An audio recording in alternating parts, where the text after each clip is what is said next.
A program that's made to save lives. I'm Ash Langle, and this is my buddy Anthem. Coming up, see how him and others are training to make a difference.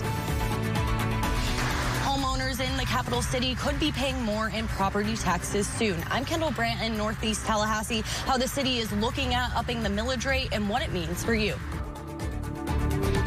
The Leon County School District is stepping up security at varsity football games. I'm Ava Van Valen, and I'll walk you through the changes meant to keep you safe. ABC 27 News at 6 starts now. Metal detection devices are coming to Leon County Schools varsity football games. I'm Ava Van Valen in Tallahassee's southeast neighborhood at Gene Cox Stadium. The school district says they are making the security change because of the rise in security issues at games both here in Leon County and throughout the country. Here's what you need to know. Leon County Schools will begin requiring all spectators attending varsity football games to pass through metal detection devices. This will begin Friday, September 15th, and remain in place throughout the 2023 season. The Leon County Sheriff's Office tells us just last month a man was arrested at the entrance to Gene Cox Stadium. Inside the backpack, the man had an airsoft gun that resembled a law enforcement issued weapon. The school district is working to prevent situations like this. And remember, students and fans are not allowed to bring backpacks into any LCS stadium. There's no standing around or loitering at games and no walking between home and away bleachers. In Southeast Tallahassee's neighborhood, I'm Ava Van Valen. Homeowners in Tallahassee could pay more in property tax next year. I'm Kendall Brandt, your neighborhood reporter in Northeast Tallahassee. I'm in the Klarn neighborhood, one of the largest bases for property tax incomes for our local governments. The city is currently looking at upping the millage rate citywide to support the Tallahassee Police Department.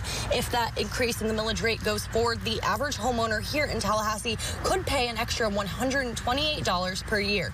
That 10% increase in taxes will be used to put more resources toward the Tallahassee Police Department. City leaders say this investment will improve public safety. David West is a property taxpayer in Northeast Tallahassee and says he is against raising taxes.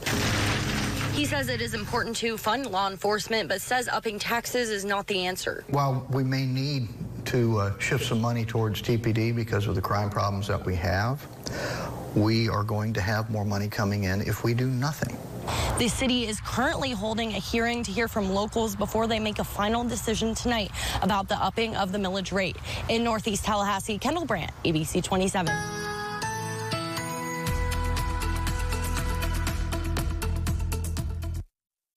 Landfall along the Florida Big Bend, and its biggest rainfall totals were actually in southern Georgia. Teeterville picking up 7.34 inches of rain, and we had highest NOAA tide gauge observation of 7.84 feet in Apalachicola. Now, highest wind gusts were around 80 miles per hour in Horseshoe Beach. Perry got up to 85 mile per hour wind gust, and Lafayette High School 86 mile per hour wind gust. So it was a strong storm that moved through, and it did a lot of damage as it did as well. So it's nice to see right now for recovery. We are remaining on the dry side across the region. Temperatures, since we haven't seen the rain today, are still in the mid to upper 80s. So we're staying on the warm side for the day today, and our forecast and focus shows some passing clouds overnight before tomorrow we start to see some scattered storms fire up in the afternoon hours, especially along the Big Bend region of Florida. I'm Candace Blake, your Thomasville neighborhood reporter here on Remington Avenue, where you can see there's not much walking room for pedestrians. But Thomasville City Council is looking to change that by adding some user-friendly infrastructure upgrades. I have noticed some situations where it could be improved, the traffic could be improved. New infrastructure could be making its way to the City of Roses. Thomasville City's council recently gave the green light to submitting grant applications. If approved, the grant money will go towards the Remington Streetscape project. The plan is to upgrade the intersection of Reed and Kern Street and Remington Avenue. When I was younger, I have witnessed some accidents. That's Jonathan Carr. He says he was born and raised right here on Kern Street.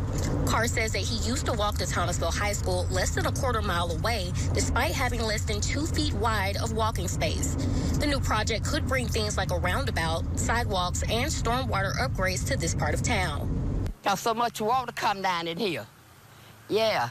You can't hardly get out of the door. Mildred Ross has lived near intersection Reed and Kern for 60 years. She says she's ready to see improvements regarding stormwater drainage. Fix the place up. A sentiment that Carr shares with Ross. Something that allows all of those walkers, bikers, and anyone moving around the area just to be safer. Right now, the city does not have a clear date as to when people can expect these infrastructure upgrades, but we will keep you updated with this progress. Your Thomasville neighborhood reporter, Candace Blake, ABC 27. Storm debris pickup for Hurricane Idalia will start next week in Leon County. That's according to Commissioner Brian Welsh. He shared on Facebook that the county worked closely with FEMA to secure federal funds. They are activating storm debris crews to pick up debris in the unincorporated area of the county. You can request a pickup by calling the number that's there on your screen or on the Leon County website. County Public Works crews will also be performing 2 passes through the unincorporated area. One starts next week. Another will be the first week of October. Zion Cares is partnering with FarmShare to put food on the table for people in need in our community. They are holding a food distribution this Saturday. It's happening at the new Mount Zion AME Church. That's on Old Bainbridge Road in Tallahassee. It runs from 10 until 1, but you want to get there early. I'm Ashley Engel here in Havana. I'm at the Florida Public Safety Institute. Now, I spoke with one canine handler that came all the way from Texas to train his bloodhound, and he told me he couldn't imagine doing anything else. We're having an absolute blast learning as much as we can. This is Canine Officer Nick Short and his partner Fuse. Sit. Good boy. He says that his law enforcement team is one of few in Central Texas that have bloodhounds. We have seen so many new things that we can do with our bloodhounds. The Florida Public Safety Institute at Tallahassee Community College is hosting its 16th annual Bloodhound Tracking Seminar. Are you ready? Are you ready? This year, Short and 20 teams from 5 different states came to train their dogs to find missing people in all different types of environments, ranging from the woods to urban areas and swamp-related conditions. Truly important that these teams train in all environments to prepare for when tragedy strikes, and we have to call them to action. Janet Hartman, the executive director of the Florida Department Safety Institute, tells me that the program started with a collaboration with the Florida Department of Law Enforcement and the Jimmy Rice Center. Jimmy Rice was a 9-year-old boy who was abducted and murdered on his way to school on September 11th in 1995. For 3 months, his parents led a mass search. Now, the Rice Center provides bloodhounds free to law enforcement to find abducted and lost children.